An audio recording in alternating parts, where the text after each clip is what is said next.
Hello, and thanks for joining us from our studios in Tel Aviv. Coming up in today's newscast, the UN praises Israel for its work with disabled children. An Israeli star steals the show in the new Batman movie, and we'll tell you why camel milk might cure your skin problems. I'm Denise Wood here with the latest news in Israel.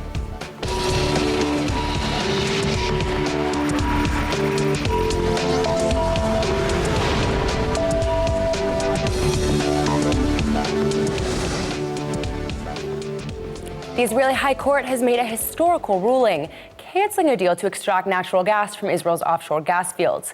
And Prime Minister Netanyahu is furious. Last December, Prime Minister Netanyahu signed the deal with U.S. and Israeli gas companies to develop Israel's offshore gas deposits.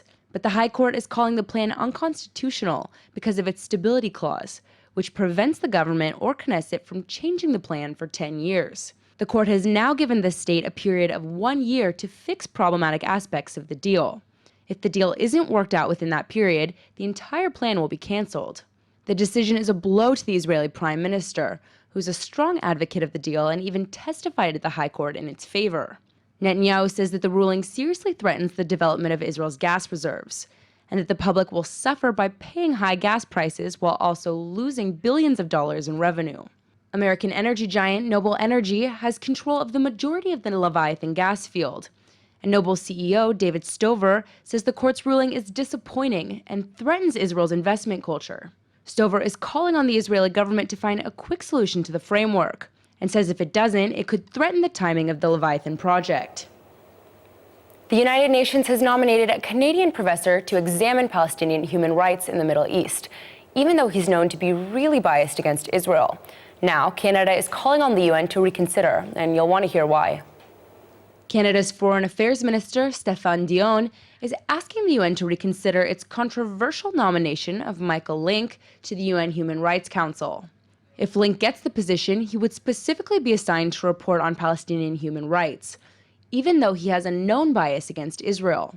The Canadian Foreign Minister is saying the UN should review their nomination to make sure he's a neutral candidate that would advance peace in the Middle East.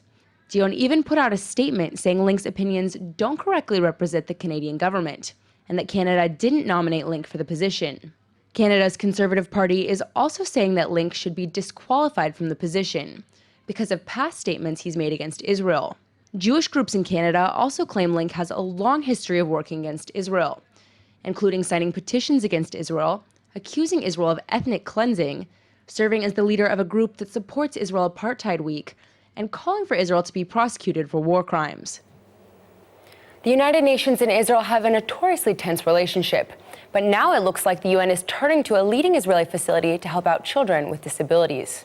The UN's Economic and Social Council has awarded the BetaZ Shapiro Center with a special consultative status for its extraordinary work on social inclusion.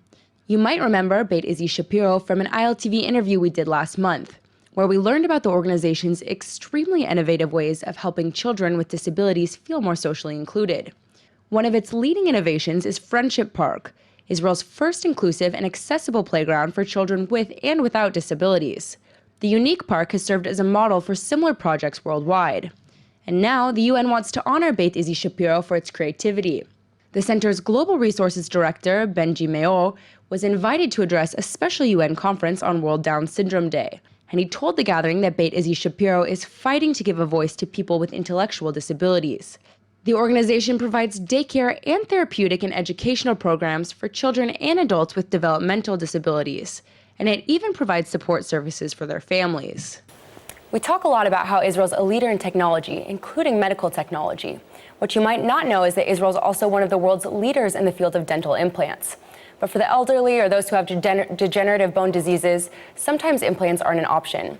Because of that, one Israeli company has come up with an electromagnetic solution to help more people be eligible for implants and avoid bone infections. Elad Jacobson is the COO of MagDent, and he's here to tell us more about this revolutionary product. Thanks so much for coming in. Hello, thank you. So first of all, what does MagDent do? Basically, what we did, we took technology. We know in medicine for the last 80 years that electromagnetic fields stimulate bone growth. It's used in orthopedics today. There are machines that you plug into the wall. It's used mostly in cases of non-union fractures. The patient comes to the clinic once a day, sits for an hour with a patch on his hand. Let's say the fracture is on his hand, and the bone heals faster. What we did, we took this technology, we took the big machine, miniaturized it to a size of a few millimeters, so we can use it in dental implants. So I see you brought something with you. Is this your product? Yeah, I brought a sample to show the product. Now, it looks like it's very small. Is this what makes it different from other products on the market? What you're talking about on a hand or someone's leg, it sounds like it would be something much bigger. Yeah, if you use it on a hand or a leg, you have those machines which are big. What we did was take the machine and make it this size. This is 4 millimeters high. So it's about the size of a tooth. Yeah. And this is the real breakthrough. We were the first in the world to be able to miniaturize those machines and bring the technology of electromagnetic stimulation to other fields except orthopedics. So what is it? I see that we said it's about the size of a tooth, but this is something that gets implanted in someone's mouth? Yeah, basically a dental implant is a substitute in cases that you lose your tooth. This is an example for a dental implant. I don't know if you can see it. It's a titanium screw that the doctors screw it inside your jaw. And then there's a healing period of between 3 and 6 months. In this period, the bone grows around the dental implant until it holds it firmly. And only then you can, it's called the loading. You can put the abutment and the artificial tooth, and then you get your new tooth. What we do in this healing period, there is something that is called a healing abutment or a healing cap, which is something that you screw inside the dental implant, like that. And this stays in the mouth for the healing period. What we did, we took the big machine, miniaturized it, and shaped it like a healing abutment. So inside this little thing, you get batteries, microelectronics, coils, and software, a lot of it's like a little computer, basically. Yeah. Really, it's a small computer. And this creates an electromagnetic field around the dental implant. And this does 3 things. The first thing that it does, it shortens the healing period by 2/3. So instead of waiting 6 months before you can get your tooth, you can get it after 2 months. The second thing that it does, it enables people with poor bone quality, people at a certain age, in cases of osteoporosis, people that have diabetes, people that had cancer radiation treatments, their bone quality becomes lower, and in some cases there aren't even candidates for implantation. This product, the second thing that it does, it improves the bone quality very significantly. So this is the only solution for this portion of the population that right now cannot have a tooth. Sure. And the third thing that it does, which is something that we're still checking, but electromagnetic fields are known in medicine to suppress bacteria, which is a very big thing in the new implantology world. This is the newest and biggest entity now. There is an infection that is called periimplantitis. All the big companies are trying to treat it, and no one came out with a solution until now. And we know that this product can be the solution for the infection. It's something that can happen even after a few years after the implantation. An infection starts around the implant. With this product, after we will finish the R&D phase, you can just take out the artificial tooth, put our product, it's called the MED, screw it inside the implant, let the patient walk for, let's say, 2 months with this inside. Then he comes back to the clinic, you take it out and put the artificial tooth again, without surgery, without antibiotics, without anything. And this is the only treatment, this will be the only treatment in the world for this infection. Well, it sounds like it's going to make a difference in a lot of people's lives. We hope so. I do too. Is it available everywhere? If someone wants to get this, how can they do that? We're a relatively new company, so we have now the CE mark, which enables us, this is the regulation mark in Europe, So we can now only sell in Europe, but we started working on an FDA approval. So I think in the next 2 years, you will be able to buy it in the US also. Well, it sounds like it's soon to be very widespread and a great solution. Thank you so much for coming in. Thank you. You've probably heard about the new Batman versus Superman movie and how it's getting mixed reviews. The one thing critics seem to agree on is that Israeli actress Gal Gadot stole the show as Wonder Woman, and you'll be seeing a lot more of her in the future. Israeli actress Gal Gadot is getting rave reviews for her performance as Wonder Woman, as the box office smash Batman vs. Superman hits the big screens. The film leapt to the top of the charts, with an opening weekend that raked in $170 million, the sixth highest of all time. The film has gotten some negative reviews, but Gal Gadot has been singled out as the best part of the film and is winning broad acclaim for playing the Amazonian superhero Wonder Woman. And Gadot says she not only loves the role, she also tried to make it her own. I wanted to give her more attitude, like the smirk when she's fighting with Doomsday, and then she's giving him a smirk. If you mess with me, just wait. But for me, Wonder Woman is so many things. I love her. I love everything that she represents. Equality, justice, truth, love, compassionate, and she's amazing. It's the role of my dreams. Time magazine even wrote that Wonder Woman stole the show and is the only reason to make a donation to the film's already hefty box office take. And it's a good thing Gadot is getting rave reviews, because her superhero days aren't over.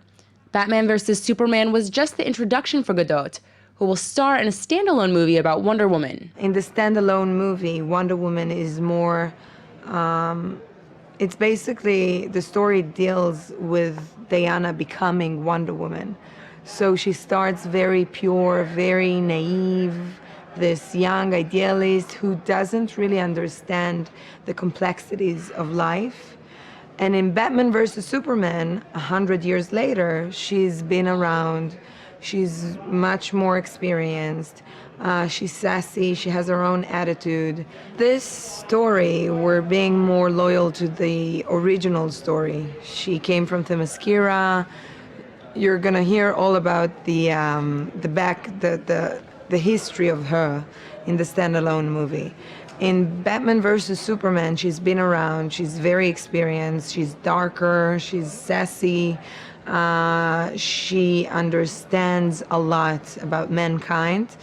And I don't want to give too much because I want everyone to go and see the movie and watch it for themselves. Israel has a large Bedouin population, most of which lives in the desert.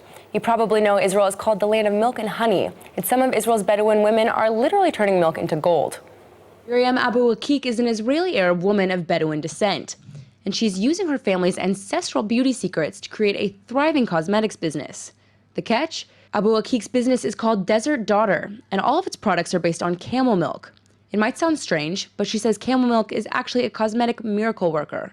حليب الإبل هو كويس للبشرة نفسها، يعني للإحمرار، بيعدل وبيرجع البشرة، بيخليها تشتغل كما هو مطلوب. فهذه الفوائد الكثيرة طبعا حتى داخليا اليوم لأمراض اللي عندهم أمراض سكري وأمراض أخرى، وخصوصا جهاز المناعة اليوم بينصحوهم باستبدال الحليب العادي بحليب الإبل.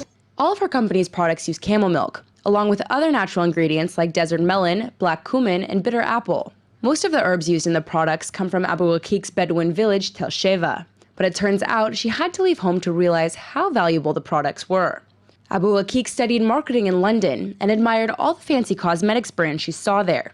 But when her skin got dry, she turned to homemade products like her grandma's camel milk soap. Not only that, she says she learned everything she knows from her grandmother. أولاً كل الأشياء اللي أنا بسويها هي أنا أسستها كمصلحة صغيرة قبل حوالي أكثر من 10 سنوات، ولكن كل العلم والمعرفة اللي أنا بسوي فيها هي من جدتي، لأنه إحنا عندنا متوارث في العيلة، عندنا كل الخبرة في الأعشاب الصحراوية، أعشاب أو حليب النوق، المنتوجات تبعت حليب النوق، سواء صابون أو كريمات أو أشياء علاجية. Even though she has a successful company, Abu Akik says it wasn't always that easy. Coming from a Bedouin culture, she had to establish herself as a businesswoman and break a lot of cultural norms. أولاً كثير مشاكل واجهتني في تصنيع منتجات حليب الإبل أو كبداية المشروع. طبعاً كامرأة اليوم ما حد بيفكر الامرأة ممكن أنها تكون عندها مصلحة وعندها عمل وعندها بيزنس. كلهم بيفكروا إنه ممكن سنة سنتين وتسكر المصلحة وتقعد في البيت لأنه هذا المكان الطبيعي تبع المرأة. Now, Abu Rakik employs 5 other Bedouin women in her company and teaches classes on Bedouin herbs. Her company is also popular for tourists, and she says thousands of tourists visit every year to try making the products and learn about Bedouin food and culture. I think that though we all urge to develop and to change for modern life, we should remember there is a lot of wisdom and there is a lot of tradition that we could seek not lots of knowledge from. We often refer to Israel as the land of milk and honey, which brings us to our Hebrew word of the day. Today's word is davash, which means honey in Hebrew. Now, before you start thinking honey is what a nice waitress at a diner would call you, it's not like that in Hebrew. When we say honey, we mean the literal food that comes from bees. Honey is a popular breakfast spread in Israel, just like in the rest of the world. In fact, the word davash is used in a lot of Hebrew phrases, just like it would be in English. For example, after you get married, you go on your yoach davash, or honeymoon. If you want to say something's really good, you can also say kol davash, or everything's honey, which basically means it's the sweet life. In fact, if an Israeli asks you how you are, you can literally say chaim davash, or it's the sweet life. After all, we hope every day is sweet like davash. Let's go ahead and take a look at the weather forecast. Tuesday is expected to be partly cloudy with a high of 65 degrees. It'll stay cloudy through Wednesday, but the temperature should go up to 67.